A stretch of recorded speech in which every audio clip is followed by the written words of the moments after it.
العظيم وصدق رسوله النبي الأمين المتين الكريم ونحن على ذلك لمن الشاهدين والشاكرين آمین والحمد للہ رب العالمین۔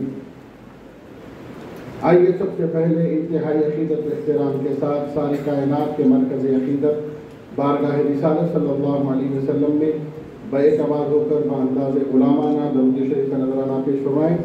اللہم صلی علی سیدنا محمد وعلى آل سيدنا محمد وعلى أصحاب سيدنا محمد وعلى خصوصا وخاصة جناب السلطان الأولياء برهان الأصفياء نائب الرسول الله وارث كتاب الله قائل قول قدمي هذه على رقبة كل ولي الله المحبوب السبحاني الغوث السمداني البازي الله الأشهب شيخ الجن والإنس والملائكة وشيخ الطريقة والحقيقة والمعرفة والدين والشريعة شيخنا وشيخ الكل ومنازلنا ومنازل الكل وقطبنا وأخطاب الكل سيدنا ومرشدنا ووسيلتنا إلى الله ووسيلتنا في الدارين أبي محمد محي الدين الغوث الأعظم الحسني الحسيني الجعفري الجيلاني رضي الله عنه وارضاه عنا ولا حرمنا من بركات قربه في حضرة مولانا۔ اللہ تبارک و تعالیٰ کے عظیم احسانوں میں آج ہم پر ایک بڑا احسان یہ ہے کہ آج ہم اشرف المخلوقات ہے، انسان ہیں اور رسول پاک علیہ السلام کے امتی ہے، غوث پاک کے دامن سے وابستہ ہے، اور ہمارے اس مدرسے باب العلم انوار محمدی جو علم دین کا ایک قلعہ ہے، جو پیر و مرشد سیدی شہزادہ حضور غوث العظم خطیب دکن سید شاہ کاظم بادشاہ قادری الموسوی الجیلانی قدس اللہ العزیز کی خاص کرم ان کے روحانی فیضان سے جاری ہے، اور ان کی ذات سے، ان کے اجداد کی ذات سے ہمیں یہ قوی امید ہے کہ قیامت تک علم دین کے کام پر جاری رہے گا۔ اور جیسا کہ آج ہمارے اس محفل میں شہزادہ پیر و مرشد حضرت علامہ سید حسنین پاشا قادری الموسوی الجیلانی ادام اللہ فیودہم العالیہ بھی تشریف فرما ہے، اور ہمارے ناصر اور ہمارے مونس انوار ملت مولانا سید اسحاق محی الدین قادری کاظمی نظامی خلیفہ حضور خطیب دکن قدس اللہ العزیز یہ تشریف فرما ہے، اور ان کی محنتوں کا، کاوشوں کا یہ نتیجہ ہے، اور اس کو ترتیب دینے والی شخصیت ہمارے صدر المدرسین القاضی ناصر الدین صدیقی صاحب قبلہ ادام اللہ فیودہم العالیہ بھی تشریف فرمائے۔ میرے پاس وقت کم ہے کہ میں آپ سے 10 منٹ میں آپ کی بات کو قریب کر لوں۔ جیسا کہ اللہ تبارک و تعالیٰ قرآن مجید میں ارشاد فرماتا ہے کہ اِنَّا نَحْنُ نَزَّلْنَا الذِّكْرَ وَإِنَّا لَهُ لَحَافِظُونَ، قرآن کو نازل کرنے والے بھی ہم ہیں، اس کی حفاظت کرنے والے بھی ہم ہیں۔ اب اس کی جب حفاظت کی بات آئی تو آپ اگر سے دیکھیں گے تو اللہ نے دنیا میں سب سے زیادہ کام حفاظت کا جس کو دیا ہے وہ فرشتوں کو دیا۔ کارخانے قدرت کے کئی کام فرشتے کرتے، جیسے روح نکالنا، جان نکالنا، جیسے رزق پہنچانا، جیسے لوگوں کو امن پہنچانا، بارش ہونا، یہ تمام کارخانے قدرت کے کام اللہ نے کیا کیے؟ فرشتوں کو دے دیے۔ لیکن جب اپنے کلام کی باری آئی تو اللہ نے کیا کیا؟ فرشتوں سے بھی افضل ایک جماعت کو چنا، فرشتوں سے بھی بہتر لوگوں کو چنا، فرشتوں سے بھی اعلیٰ اکمل لوگوں کو چنا۔ اور وہ لوگ کون ہیں؟ تو کہا کہ وہ لوگوں میں وہ لوگ ہیں جو اس قرآن کے نازل ہونے والی شخصیت کی فرما بردار رہے، جو ان کے اولادوں کے فرما بردار رہے، جو ان کے در سے وفاداری کرے، جو ان کے گھر سے وفاداری کرے۔ تو ایسے لوگوں کو اللہ نے اس قرآن کی حفاظت کے لیے چن لیا۔ انہی ذاتوں میں سے ایک نمایاں ذات کا نام امام اعظم ابو حنیفہ رحمۃ اللہ علیہ ہے، اور آپ قرآن ہی کے نہیں بلکہ اسرار قرآن کے بھی محافظ ہے، بلکہ قرآن سے امت لوگوں کو جو فائدہ پہنچتا ہے اس فائدے کو لوگوں تک پہنچانے والے سب سے بڑے مبلغین میں بھی ہیں۔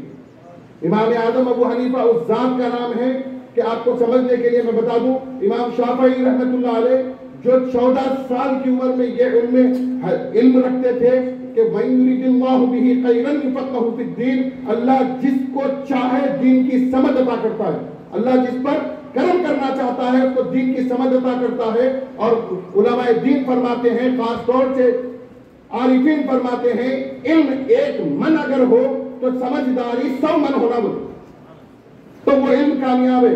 علم 1 من اگر ہو تو سمجھداری 100 من ہونا، اور اللہ جس کو سمجھداری کی سمجھ دیتا ہے وہ لوگوں کو دین کے کام کے لیے چن لیتا ہے۔ سمجھ کس کو بولتے ہیں اس پر ایک بات بتا دوں۔ امام شافعی رحمۃ اللہ علیہ کا دور تھا، حضرت حماد کے آپ شاگرد تھے، حضرت حماد کو اچانک بادشاہ کے پاس سے بلاوا آیا کہ ہمارے پاس ایک مسئلہ آ گیا فقہ کا، آپ فوری آؤ۔ حضرت حماد اپنے شاگرد کو بولے چلو صاحب آج میں آپ کو بتاتا ہوں کہ دربار میں کیسے بڑے بڑے ایوانوں میں کیسے مسائل حل کیے جاتے ہیں۔ امام شافعی ساتھ میں ہیں، 12 سے 14 سال کی عمر ہے امام شافعی کی، کتنی؟ 12 سے 14 سال کی عمر ہے امام شافعی کی۔ وہ امام شافعی حضرت حماد کے ساتھ پہنچے، پہنچنے کے بعد بادشاہ بولے دیکھو رات میں میرے بیگم سے میرا جھگڑا ہو گیا اور بیگم مجھے بولے تو دوزخی ہے، اب مجھے یہ بتاؤ کہ میں دوزخی ہوں یا جنتی ہوں؟ بولے صاحب اس میں کیا بات ہے، آپ بیگم ہی بولے نا۔ کہا نہیں، جب بیگم یہ بولے تو میں بھی خاموش نہیں بیٹا، میں بھی بولا اگر میں دوزخی ہوں تو میں اگر دوزخی ہوں تو پھر تجھے 3 طلاق۔ اب بولو میری بیوی میرے پاس ہے یا نہیں ہے، میں اگر دوزخی ہوں تو طلاق ہو گئی، اگر میں جنتی ہوں تو شادی باقی ہے۔ اب زندہ آدمی بادشاہ بیٹھا ہوا ہے، اب اس کو جنتی کون بولے کون دوزخی بولے؟ نہیں، پورے حیران ہیں۔ تو امام شافعی اچانک بولے میں بولوں؟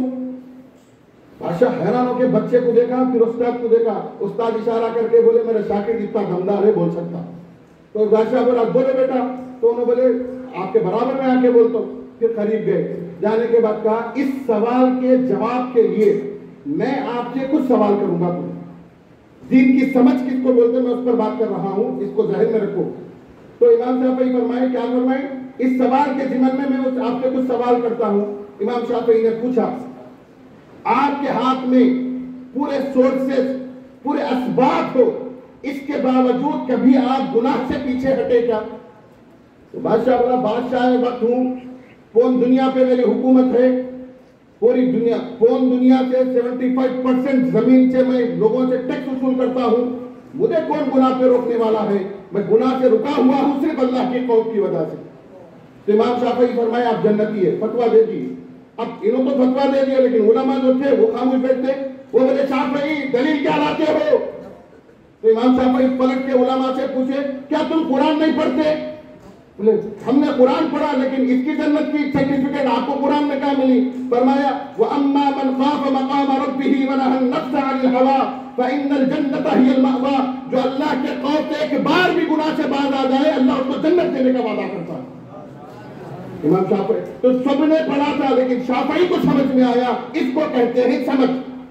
اور ایسا امام شافعی اپنی عمر کے آخری حصے میں 14 سال کی عمر میں یہ علم یہ سمجھ، لیکن آخری حصے میں تو اور ہو گئی ہوں گی نا، کئی ملٹیپلائی ہوئی ہوں گی نا، کئی طریقے سے گناہ بڑھ گئی ہوگی نا۔ کئی گناہ بڑھنے کے بعد امام شافعی فرماتے ہیں ابو حنیفہ کی ذات وہ ذات ہے کہ جب شافعی کو دین کی سمجھ کسی مسئلے میں سمجھ نہیں آتی تو شافعی ابو حنیفہ کی مزار پر جاتا ہے، 2 رکعت نفل نماز پڑھ کر ابو حنیفہ کے وسیلے سے دعا کرتا ہے، اور جب وہ دعا کرتا ہے تو اس کو دین کے مسائل سمجھ میں آنے لگتے ہیں۔ وہ ذات ابو حنیفہ کی۔ اب امام اعظم ابو حنیفہ کی ذات میں اتنا کمال کیسے پیدا ہوا؟ تو اس بات کا خلاصہ امام اعظم ابو حنیفہ فرماتے ہیں جب آپ کی عمر آخری عمر کا حصہ تھا، 40-50 سال کی آپ کی عمر تھی، لوگوں نے پوچھا حضرت آپ کی عمر شریف کیا ہے؟ تو امام اعظم ابو حنیفہ فرماتے 2 سال۔ لوگ مسکرا کے بولے شاگرد ہزاروں کے شاگرد آپ دیکھ لے جن کی کتابوں کے صدقے نکالے، جن کی کتابوں کے صدقے نکالے، ان صدقوں کو کوئی یاد کر لے تو آج وقت کا مفتی بن سکتا ہے، تو اس وقت کے امام اعظم کا کیا عالم ہوگا؟ نہیں، کمال امام بخاری کے دادا استادوں میں آتے امام اعظم ابو حنیفہ۔ امام بخاری کے دادا استاد عبداللہ بن مبارک کے ان کے شاگرد ہے، اور ان عبداللہ بن مبارک کے شاگردوں میں امام بخاری ہے۔ ایسی شخصیت کا نام امام اعظم ابو حنیفہ۔ ان سے پوچھا گیا کہ عمر کیا ہے تو وہ کہنے لگتے ہیں کہ میری عمر 2 سال ہے۔ لوگوں نے حیران ہو کر پوچھا حضرت آپ کی عمر 2 سال تو نہیں لگتی؟ تو کہا یہ تو گزر گئی، اصل حقیقی عمر میری 2 سال ہے۔ بولے بات سمجھ میں نہیں آئی؟ کہا لولا سنتان لہلک النعمان، اگر 2 سال امام جعفر صادق کے پاس نہ گزارتا تو ابو حنیفہ کی زندگی ہلاک ہو گئی۔ تو یہ فیضان امام جعفر صادق رہا، اور امام جعفر صادق علیہ السلام کو یہ جو فیضان ملا یہ مولا علی مشکل کشا شیر خدا کے گھر سے ملا۔ آپ نسباً حسباً مولا کائنات کی اولاد ہیں۔ آپ کو صدیق اکبر کا فیضان ننیال سے بھی اگر ملا ہے تو ددیال سے مولا علی مشکل کشا کا فیضان ملا ہے، اور یہی وہ ذات ہے امام جعفر صادق کہ دنیا میں آج جتنے سلاسل ہیں، جتنے پوری ذمہ داری کے ساتھ یہ بتا رہا ہوں، چاہے قادریہ ہو، نقشبندیہ، اور ایک بات یاد رکھیے یہ سلاسل کیا کرے معلوم آپ کو؟ ساری کائنات میں جتنا اسلام پھیلا ہوا ہے کسی نہ کسی سلسلے کے بزرگ کی وجہ سے پھیلا ہوا ہے۔ آج ایشیا مسلمان ہے تو غریب نواز کی وجہ سے مسلمان ہے، آج عرب مسلمان ہے تو شیخ عبد القادر جیلانی کی وجہ سے مسلمان ہے، آج ویسٹ کنٹریز چلے جائیں وہاں لوگ مسلمان ہیں تو حضرت ادریس کی وجہ سے مسلمان ہیں۔ یہ اہل بیت اطہار اور یہ دین کے دائی ساری کائنات میں ملیں گے، ان کو نکال دے دین سے تو بچتا کچھ نہیں ہے، ان کو نکال دے تو بچتا کچھ نہیں ہے۔ لیکن یاد رکھیں امام جعفر صادق اس ذات کا نام ہے کہ تمام سلاسل میں امام الائمہ امام جعفر صادق ہے۔ کچھ لوگ یہ کہہ سکتے ہیں کہ سلسلے نقشبند میں امام جعفر صادق مولا علی کا فیضان امام جعفر صادق سے، یہاں تک کہ سلسلے نقشبند میں بھی اگرچہ کہ صدیق اکبر سے ہے لیکن اس میں بھی امام جعفر صادق انرولڈ ہے۔ بغیر ان کے کوئی سلسلہ دنیا میں پھیلا ہی نہیں۔ کیوں؟ کیونکہ ان کا فیضان ہی ہے کہ تمام سلاسل باقی ہے۔ اس ذات کا نام امام جعفر صادق ہے۔ آپ بولیں گے کہ آج ان کا ذکر کیوں، ان کی نیاز کیوں، ان سے محبت کیوں، ان کو یاد کرانے کا مقصد کیا ہے؟ مقصد صرف یہ ہے کہ ان کی ذات کو اپنی ذات میں لانے کی کوشش کریں، ان کی سیرتوں کو۔ قرآن سیکھ لیا، قرآن سیکھنا کمال نہیں ہے، قرآن سکھانے والے کی، قرآن آپ تک پہنچانے والوں کی آپ کے اندر سیرت آنا کمال ہے۔ آپ کو صبر سیکھنا ہے امام اعظم کی طرح۔ آخری بات بتا دوں کہ امام اعظم ابو حنیفہ رحمۃ اللہ علیہ امام جعفر صادق کے پاس کیا سیکھے معلوم آپ کو؟ جب امام جعفر صادق کے پاس امام اعظم گئے تھے اس وقت وہ مجتہد تھے، جدید فتوے چل رہے تھے ان کے، کوئی چھوٹی کلاس میں نہیں گئے ان کے پاس، عمر کے ایک اچھے حصے میں گئے، جدید فتوے چل رہے تھے آپ کے، سمجھ نہیں بات، بڑے حصے میں گئے۔ پھر کیا سیکھنے گئے امام جعفر صادق سے؟ فقہ سیکھ لی تھی، تفسیر سیکھ لی تھی، حدیث سیکھ لی تھی، خود شاگردہ چل رہے تھے آپ کے۔ اس کے باوجود امام جعفر صادق کی بارگاہ میں دانو ادب کیوں طے کیا؟ اس کی مثال یہ ہے کہ امام اعظم ابو حنیفہ کا شیڈول بڑا بزی تھا، اور ایک بات یاد رکھے حضور خطیب دکن رحمۃ اللہ علیہ اکثر فرمایا کرتے تھے کہ دیندار آدمی کبھی لالچی نہیں ہونا دنیا کا، تو پوری دنیا خدموں میں ہے، اگر دیندار آدمی لالچی ہو گیا دنیا کا تو پھر دین بیچ دیتا۔ سمجھ نہیں بات؟ اور امام اعظم ابو حنیفہ بہت پیسے والے تھے، آپ پورے کوفہ میں بزنس ٹائکون مانے جاتے تھے، ٹیکسٹائل کا بزنس آپ کا پورے ورلڈ میں چلتا تھا، کپڑوں کا بہت بڑا بزنس تھا امام اعظم ابو حنیفہ کا۔